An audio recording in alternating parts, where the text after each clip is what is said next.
Baik, sebelumnya perkenalkan, nama Sini Putoyuda Anjenika Surawi dengan 3 digit NIM terakhir 164. Di sini saya akan menjelaskan mengenai pendahuluan dari student project kami, yaitu tuberkulosis pada orang dewasa. Jadi untuk tuberkulosis atau TB itu sendiri merupakan penyakit infeksi yang disebabkan oleh Mycobacterium tuberculosis yang terutama itu menyerang pada paru. Menurut dari Global Tuberculosis Report 2023, diperkirakan ada sekitar 10,6 juta kasus TB pada tahun 2022 dengan sekitar 6,3 juta atau kurang lebih 60% diantaranya adalah terjadi pada kelompok usia dewasa. Indonesia sendiri merupakan negara dengan jumlah kasus TB tertinggi kedua di dunia setelah India. Tingginya angka TB pada kelompok usia dewasa ini berperan sebagai populasi yang aktif secara sosial dan juga ekonomi, sehingga resiko penularan kepada keluarga, rekan kerja, serta ke masyarakat umum itu menjadi lebih besar. Indonesia sendiri atau pemerintah dari Indonesia sendiri telah melakukan berbagai upaya untuk penanggulangan melalui kebijakan seperti Perpres nomor 67 tahun 2021 tentang penanggulangan tuberkulosis program. Lalu kemudian ada juga program TOS-STB, yaitu temukan, obati, sampai sembuh, lalu terapi pencegahan tuberkulosis atau TPT, dan juga melalui peningkatan kapasitas Pasienkes dan penguatan surveillance. Beban TB dan juga resiko penularan yang tinggi ini, maka itulah diperlukan analisis yang menyeluruh terkait pemeriksaan dari TB, faktor resiko, interaksi dan dukungan keluarga, lalu dampak TB terhadap keluarga, serta penerapan pendekatan kedokteran keluarga dalam upaya untuk pengendalian daripada TB itu sendiri. Kemudian untuk rumusan masalahnya di sini, yang pertama bagaimana pemeriksaan TB pada orang dewasa dilakukan, kemudian apa saja faktor resiko yang berperan terhadap kejadian TB pada orang dewasa, bagaimana interaksi dan juga peran keluarga dalam mendukung penanganan TB pada orang dewasa, dan bagaimana pengaruh tuberkulosis terhadap kondisi keluarga, juga bagaimana pendekatan kedokteran keluarga bisa diterapkan dalam kasus TB pada orang dewasa. Untuk tujuannya itu sendiri, untuk mengidentifikasi dari pemeriksaan TB pada orang dewasa, mengenali faktor resiko TB pada orang dewasa, keluarga, rekan kerja, dan juga interaksi publik, serta memahami konsep pendekatan kedokteran keluarga pada TB. Baik, kami di sini izin untuk melanjutkan ke pembahasan bab 2 tinjauan pustaka. Baik, di sini saya izin untuk mengawali pembahasan mengenai identifikasi pemeriksaan tuberkulosis pada orang dewasa. Sebelumnya, perkenalkan saya Guru Khusus Makarim Filkana dan Putra dengan 3 Dinuker 124. Saya izin untuk membahas mengenai bagian anamnesis. Jadi TB sendiri dibagi menjadi 3, ada TB pulmoner, kemudian TB ekstrapulmoner, dan juga TB pada kondisi khusus. Yang pertama, saya izin untuk membahas terkait TB pulmoner, yang mana dari anamnesis didapatkan onset yang bertahap, terjadi dalam minggu sampai bulan, dengan batuk persisten lebih dari 2 minggu yang sering produktif, keluhan dapat disertai nyeri dada, hemoptisis, demam, keringat malam, dan penurunan berat badan. Selain itu perlu digali riwayat kontak TB, riwayat TB sebelumnya, kondisi imunosupresi, serta kebiasaan merokok. Selain TB paru, dapat juga terjadi TB yang menyerang organ di luar paru, yaitu TB ekstrapulmoner, yang mana di sini dibagi menjadi beberapa. Yang pertama ada TB pleura, yang mana pasien mengeluhkan demam, batuk, nyeri dada pleuritik terlokalisasi, sesak nafas progresif akibat efusi pleura. Kemudian pada TB miliar, pasien dapat mengalami malaise, demam, penurunan berat badan, keringat malam, dan anoreksia. Gejala respiratori sering tidak khas, sakit kepala, penurunan kesadaran dapat muncul bila mengalami sistem saraf pusat. Dan kondisi ini lebih sering muncul pada individu dengan imunosupresi dan memiliki perjalanan subakut sampai kronis. Kemudian ada limfadenitis TB, yang mana ditemukan pembesaran kelenjar getah bening terutama pada daerah servikal, biasanya tidak nyeri dan tanpa tanda radang, dapat berkembang menjadi abses fistol dan juga ulkus.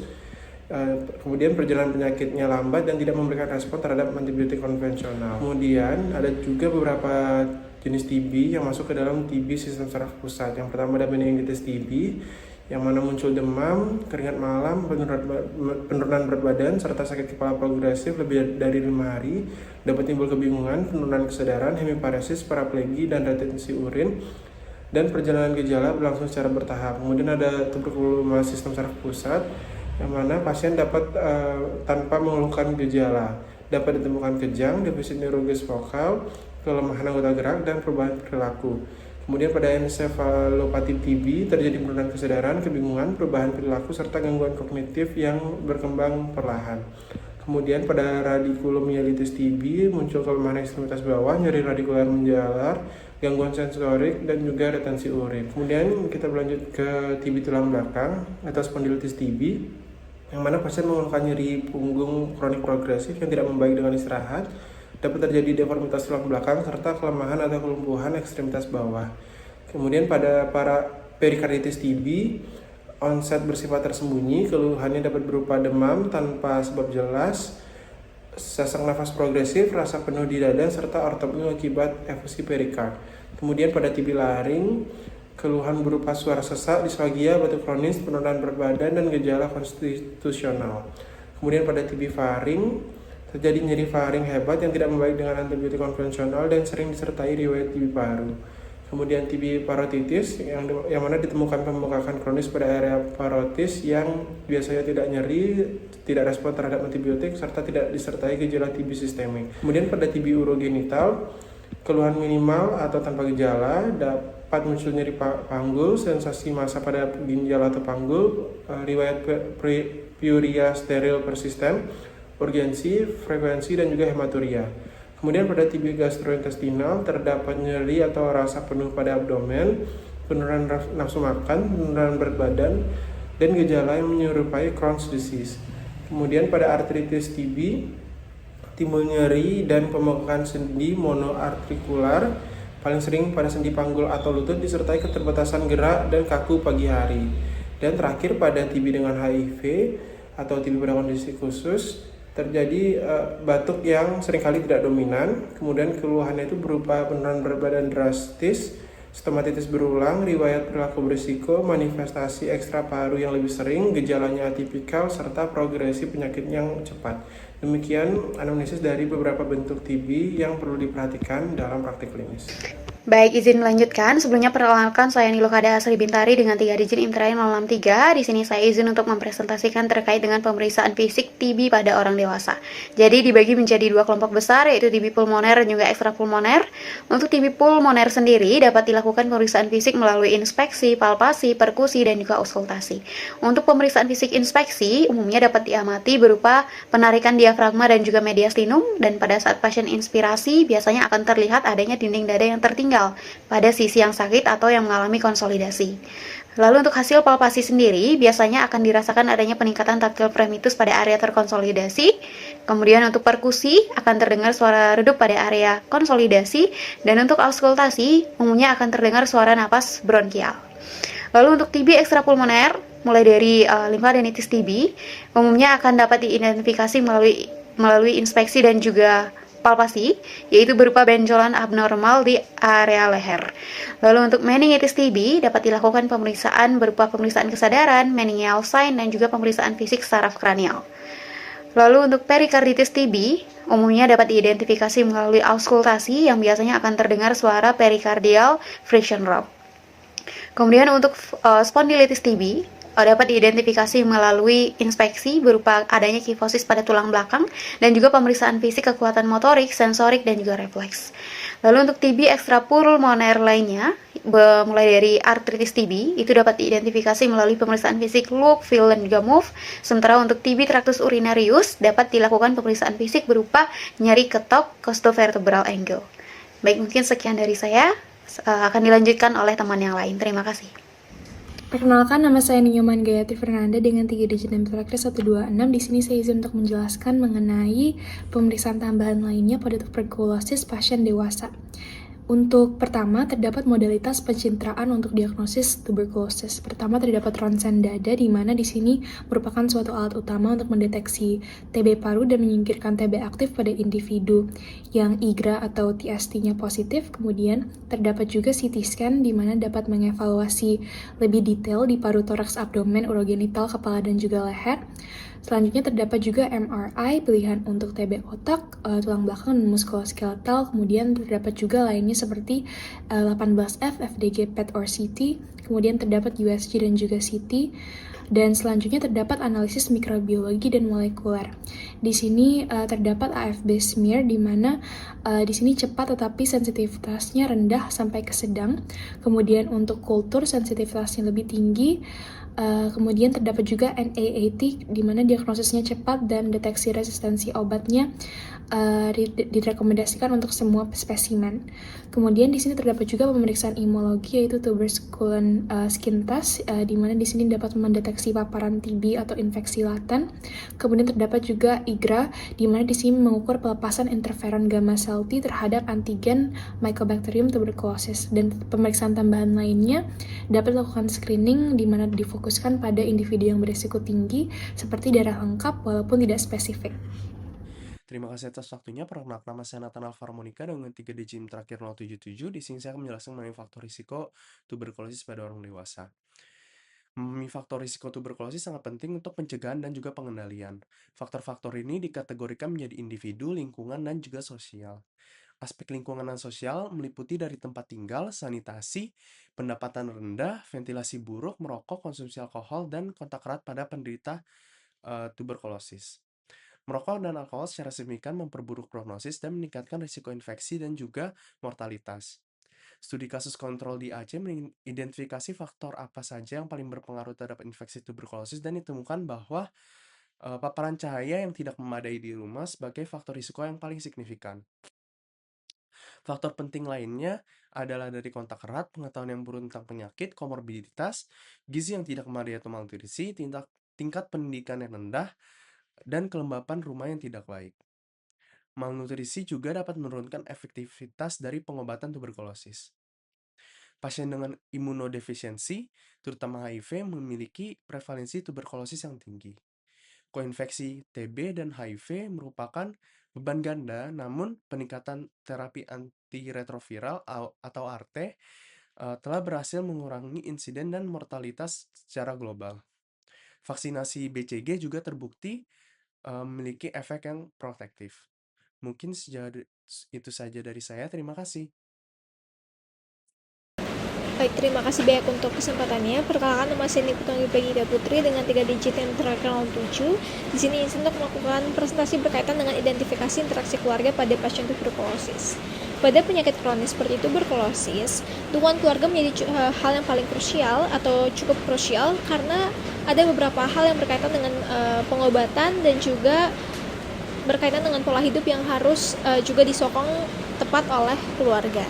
Adapun di sini beberapa interaksi keluarga yang juga ditelaah menjadi bentuk interaksi keluarga, seperti yang pertama dukungan emosional seperti motivasi untuk kepatuhan dalam meminum obat dan juga berhenti untuk kebiasaan merokok. Kedua, terkait dengan modifikasi lingkungan seperti membuka jendela sehingga pasien mendapatkan udara segar yang cukup dan juga menjauhkan pasien dari kemungkinan-kemungkinan seperti bahaya merokok dan lain sebagainya.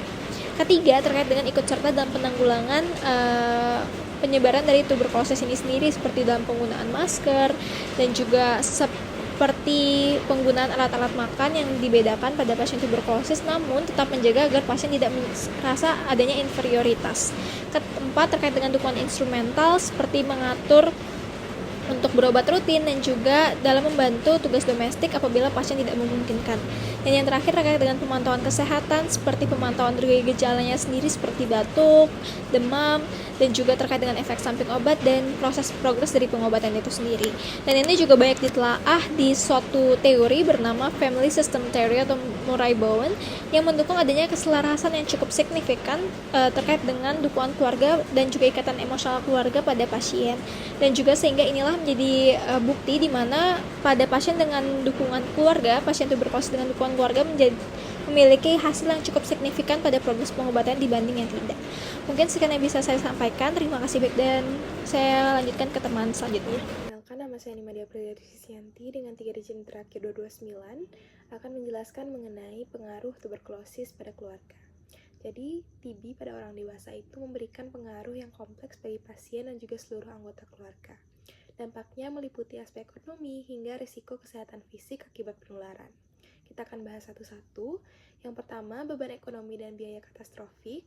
Penyakit TB itu sangat cepat menimbulkan tekanan ekonomi pada keluarga karena meningkatnya kebutuhan biaya terkait pengobatan. Nah, biaya katastrofik didefinisikan sebagai total biaya penanganan TB yang melebihi 20% pendapatan tahunan rumah tangga, termasuk biaya medis langsung, biaya non-medis, hingga biaya tidak langsung seperti pendapatan yang hilang karena pasien ataupun keluarga harus berhenti bekerja. Nah, sebagai contoh, Di Somalia, 68% rumah tangga dengan TB mengalami biaya katastrofik. Dan pada kasus MDR TB, angka global mencapai 81,58%. Kemudian, yang kedua mengenai pengaruh psikososial dan juga stigma asosiatif. Nah, stigma TB masih sangat kuat disebabkan oleh persepsi TB dianggap sebagai penyakit kotor. Nah, stigma ini tidak hanya menyasar dari pasien, tetapi juga keluarga yang disebut stigma asosiatif. Nah, dampak psikologis pada keluarga yang bisa ditimbulkan seperti rasa malu, kekhawatiran, hingga beban mental.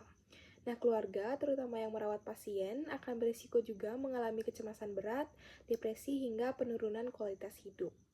Nah, karena takut stigma masyarakat, beberapa keluarga memilih untuk menyembunyikan diagnosis TB, sehingga berpotensi untuk menunda pengobatan, menambah risiko penularan, hingga memperburuk isolasi sosial pasien dan juga keluarga.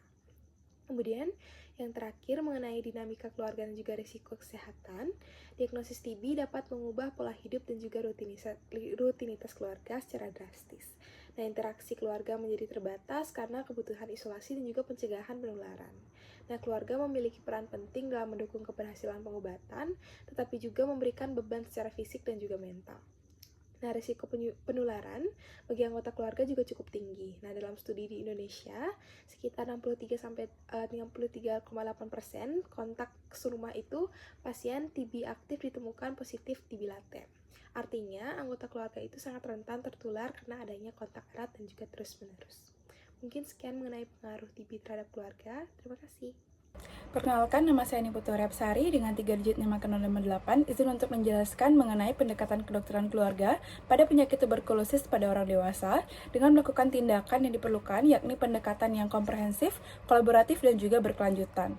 Di sini peran kedokteran keluarga itu adalah memberikan perawatan, baik itu dari segi aspek fisik, sosial, dan juga dari segi psikologis kepada pasien tanpa memandang anggota keluarga tersebut dari jenis kelamin, usia, dan juga kondisi klinisnya. Untuk tindakan dari kedokteran keluarga pada tuberkulosis ini bisa dimulai dari yang pertama adalah memberikan edukasi, baik itu dari pencegahan TB, penanganan TB, dan juga perubahan gaya hidup dari pasien. Kemudian, kedokteran keluarga juga melakukan case finding dari TBC untuk menghentikan penyebaran dari penyakit. Dan kemudian yang terakhir adalah memastikan pasien TB itu mematuhi kepatuhan minum obat anti tuberkulosisnya. Sekian dari saya, terima kasih. Baik, perkenalkan nama saya Helma Putri Suwari Darani dengan 3 digit NIM 183, izin melanjutkan. Jadi, untuk edukasi dalam upaya mencegah penyebaran TB dapat diberikan edukasi cara batuk yang tepat, pengaturan ventilasi, ruangan yang baik, serta melakukan screening terhadap anggota keluarga yang tinggal bersama. Hal ini juga berhubungan dengan capaian keberhasilan pengobatan penyakit TB yang dipengaruhi oleh kepatuhan dan komitmen pasien. Setelah diagnosis terbukti, pasien harus menerima pengobatan berdasarkan rencana obat standar dan mendapatkan edukasi tentang pentingnya minum obat secara teratur untuk mencegah penyebaran dan juga resistensi obat. Pengawasan terus dilakukan melalui pemeriksaan klinis, tes dahak berkala, mengelola efek samping pengobatan, serta memberikan dukungan psikologis dan juga sosial agar pasien dapat mematuhi pengobatan hingga sembuh. Sekian dari saya, terima kasih. Perkenalkan, saya Putu Sintia Rumpercita dengan 3 digit NIM terakhir 018. Saya izin melanjutkan mengenai pencegahan primer, sekunder, dan juga tersier. Untuk pencegahan primer, yakni dengan mengurangi atau menghindari paparan bakteri dan juga memperkuat imunitas tubuh. Di antaranya, vaksinasi BCG, di mana hal ini merupakan rekomendasi pencegahan TB berat pada anak, tapi biasanya tidak cukup untuk melindungi populasi dewasa dari TB, sehingga perlu strategi tambahan. Selanjutnya, ada edukasi kesehatan masyarakat pada tingkat keluarga atau komunitas yang fokus pada gejala TB, cara penularan, serta pencegahannya. Dan penting juga untuk melakukan perilaku hidup bersih dan sehat, diantaranya tidak merokok, makan bergizi seimbang, dan juga rutin berolahraga. Untuk tambahannya, perlu dilakukan edukasi mengenai etika batuk, yakni dengan menutup mulut saat batuk dan tidak berdahak sembarangan. Serta menjaga kebersihan lingkungan, yakni dengan menjemur alas tidur, memastikan ruangan pada rumah mendapatkan sinar matahari dan juga tidak lembab. Selanjutnya, untuk pencegahan sekunder, yakni fokusnya pada deteksi dini TB aktif agar tidak menular di komunitas. Beberapa langkahnya yakni ada screening terutama pada kelompok berisiko tinggi, yakni pada kelompok orang yang menderita HIV atau AIDS, pasien dengan gizi buruk, petugas kesehatan, individu di lingkungan yang padat penduduk. Dimana untuk alur screeningnya itu ada deteksi gejala yakni batuk lebih dari 2 minggu yang dilanjutkan dengan pemeriksaan penunjang seperti ronsen toraks dan juga TCR. Selanjutnya juga penting untuk melakukan penelusuran kontak atau kontak tracing pada orang yang tinggal serumah atau kontak dengan penderita TB aktif. Mungkin sekian yang bisa saya sampaikan. Akan dilanjutkan oleh... Perkenalkan, saya Niputu Diah Urmila dengan 3 digit 501. Saya akan menjelaskan mengenai upaya pencegahan tersier pada tuberkulosis.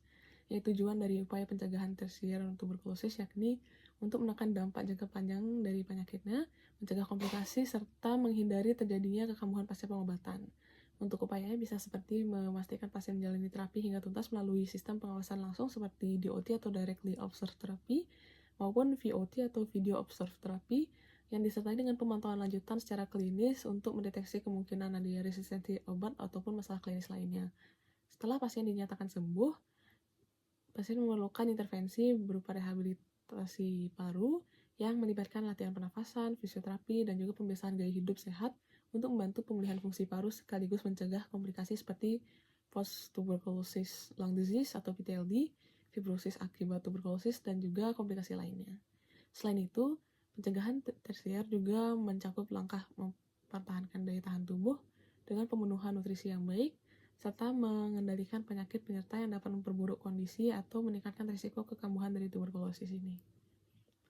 Dalam upaya pencegahan tersier pada tuberkulosis, kolaborasi tenaga kesehatan dengan keluarga itu penting dalam meningkatkan kepatuhan terapi, mencegah resistensi obat, dan juga mengurangi stigma sosial dengan monitoring rutin serta pendampingan bagi pasien dan juga keluarganya selama proses pengobatan.